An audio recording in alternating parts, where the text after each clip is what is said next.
Hello, seventh graders. This video goes right to you because this directly has to do with your Edgenuity lessons. Specifically, we are talking about folk tales. Folk tales, myths, legends, those are some of my favorite stories. Okay. I love folk tales, myths, and legends because more than any other type of story, these stories have variety. They change, they morph, they're different. You can hear the same story 10 times and hear a different version of it every time. And I love that. I love the nature of how stories can change. So to me, folk tales, myths, and legends are some of just the most interesting stories. And believe it or not, you know a bunch already. You just might not realize it. So today we're going to talk about what folk tales are and the three or so, I might end up with some more, but a few big things you need to remember about folk tales that will help you on not only your Edgenuity test, but also help you hear stories in a different way. So pay attention and let's get into it. So the first thing you should know about folk tales is that it's just a kind of story, right? Just like a fairy tale or a myth or a legend, all right? That doesn't mean that if something is a folk tale, it's not also a fairy tale, myth, or legend, right? It can be multiple things, just like a Jeep, right? A Jeep is also an SUV, right? Like you can use those terms interchangeably. It's a Jeep or it's an SUV. Like it is talking about the specific SUV that's a Jeep, just like we could say this is a myth, but the myth is also a folk tale, right? Or it comes from a folk tale. So if you hear somebody say that this thing's a fairy tale and you're like, but my teacher said that was a folk tale, it's probably because both are true, right? It's probably because both are true. We can call it both things and that's fine. Don't panic. Things can have multiple names, all right? One thing you have to get out of your head right away when you start talking about folk tales, myths, and legends is this idea that we have of putting everything in a box. Not everything in art and literature goes into neat little boxes, okay? Math, science, you can say this is addition, this is subtraction. This is a mammal, this is a reptile. There's no arguing that, right? But in literature, it's a little bit more vague, right? It's a little bit more subjective. We get to choose how we perceive things. We get to discover new historical elements to stories. We get to change the way that the story is told and change the way we understand it. So when it comes to folk tales, myths, and legends, they all kind of intertwine, right, in their own way. And that's fine. That's okay. Don't worry about it. All right. So moving on. Let's talk about how a folktale is told and what a folktale really is. So first off, a folktale is a story that is passed down orally from generation to generation and is somehow related to a specific people group. That's pretty much the core tenets of being a folktale. Is the story being told and passed down right from one generation to another, and does it have to do with a particular group of people?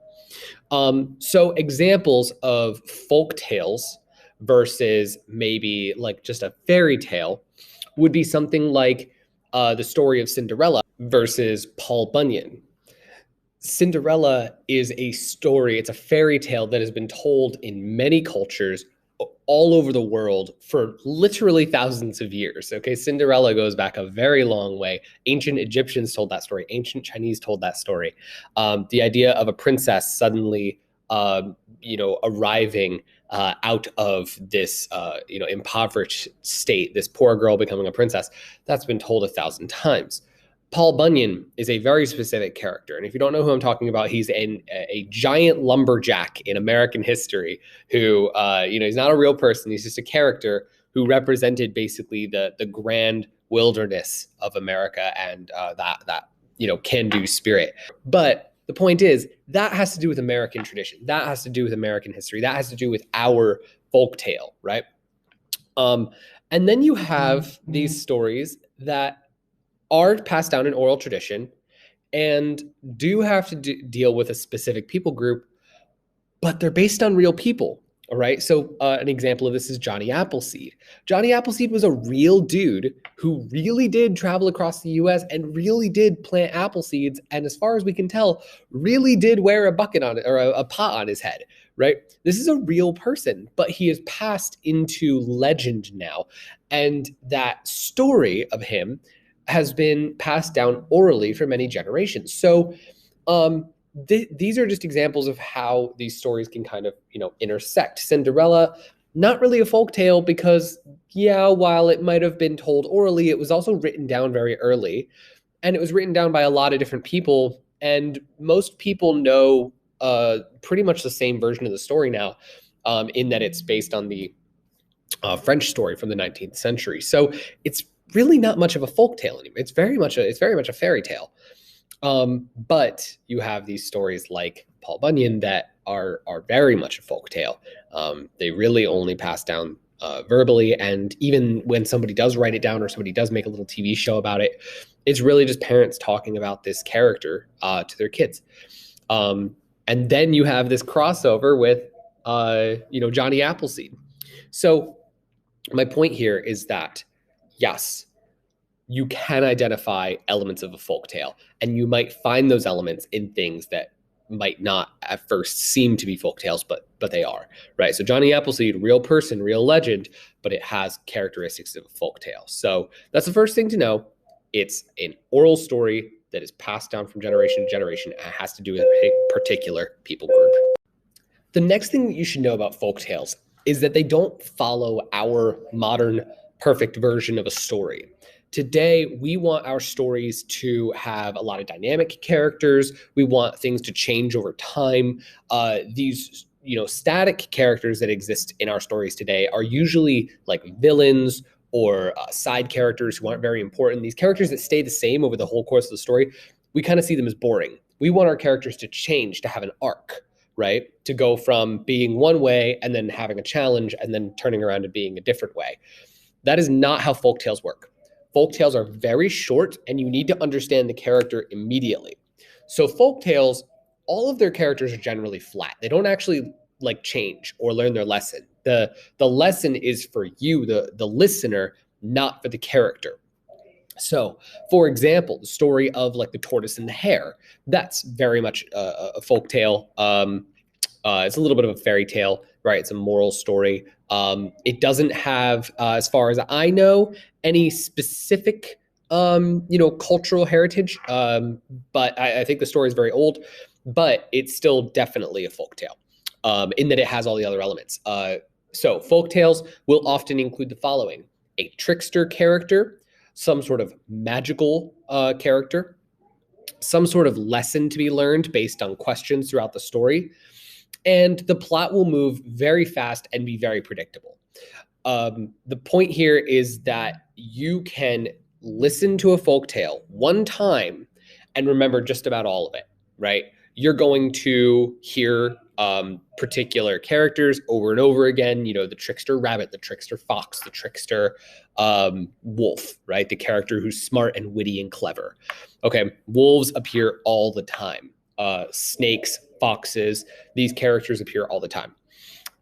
There's usually a magical element to the story. Not always, but very often there are magical elements. So like with Paul Bunyan, he has a large blue ox that is his pet. No such animal, right? A giant blue ox is not a real thing. Also, supposedly, their cutting down of trees and fighting and smashing in the forest generates the northern lights or something. This is crazy, right? Crazy, crazy stuff. But that's how the story goes. There's magical elements to it. So what you should know about a folktale is that it's going to be very obvious what the point is. It's going to be very obvious who the characters are and what their goals and wants are. You're not going to be sitting there going, but is the rabbit really lazy? It's yes, the rabbit is lazy. He thinks he can beat the turtle, right? Now, one thing that is kind of interesting about the story of the tortoise and the hare is that you might not remember every single part of that story. And that's what I'm going to talk about last. And that's how folk tales can change over time. The last thing that we're going to talk about regarding folk tales today is how our memories can fail us, and how when hearing a story, or retelling a story. It's not the same every time. Okay, so folk tales have variety, and you can hear different versions of a folk tale from different areas and different periods. Okay, so one example of this is the story of the tortoise and the hare. Now, in your head right now, I want you to think about that story. Why does the hare or the rabbit lose the race to the tortoise? Okay, think about that answer.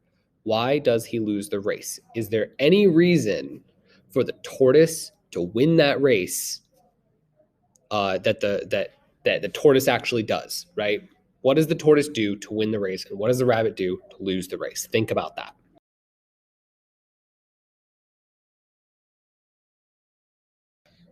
Now, if you're thinking about the story, the tortoise and the hare, what you're probably thinking of is the tortoise and the hare are talking one day, and the hare says, "I'm so fast, I can beat you in a race. You're so slow, you're never going to beat me." And the tortoise says, "Okay, sure, let's race." And a fox sets up the goalposts and says, "Okay, let's race." And the tortoise starts walking, and the hare, being a bully, says, "Ha ha, look at how fast I am." And he runs all the way to the front. And then to taunt the tortoise, he takes a nap under a tree. And the tortoise just keeps going, just keeps going. And then eventually, when the hare wakes up, the tortoise is already at the finish line, and the hare loses the race because of his bad attitude. All right. The story is supposed to highlight how hard work and determination is going to outplay somebody who is very talented but very lazy, right?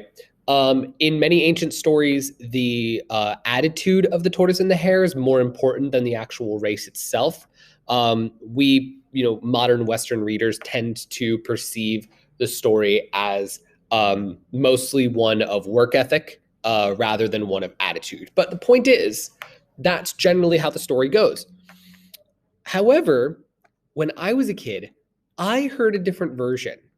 And as far as I know, I can't really find this version anywhere. I don't know where it came from, but this is the version that I heard.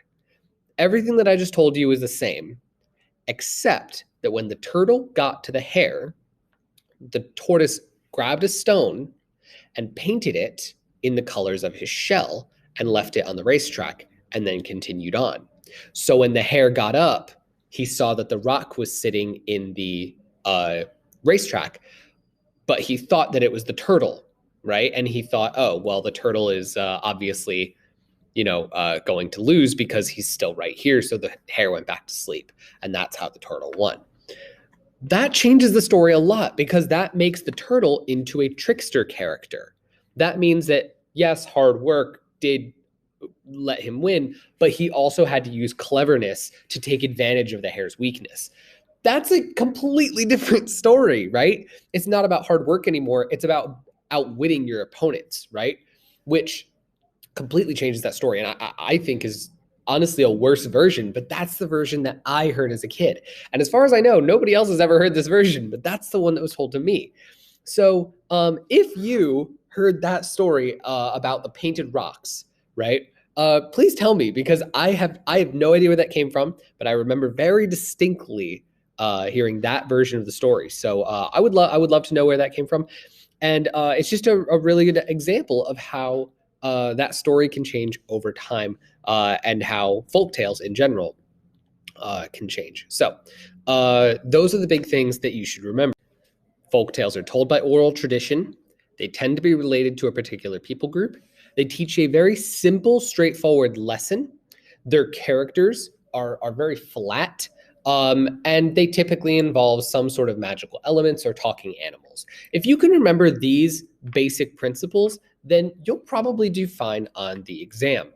But what I want you to think about in a broader term, right, is how do the stories that we hear today, how do the attitudes and behaviors of the characters reflect the people telling the story, right? Because that's really what folktales tell us. How do the characters in a folktale reflect the values of the people telling the story?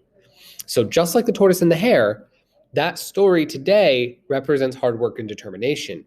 But in the past, the tortoise and the hare has been about a response to bullying and a response to bad attitudes. So really think about that. What next time you watch a movie, next time you read a book, next time you are watching a TV show, think about how the attitudes and characters and the values that the characters portray in the story is really a reflection of us and really a reflection of our culture. Thank you for watching, and I'll see you next time.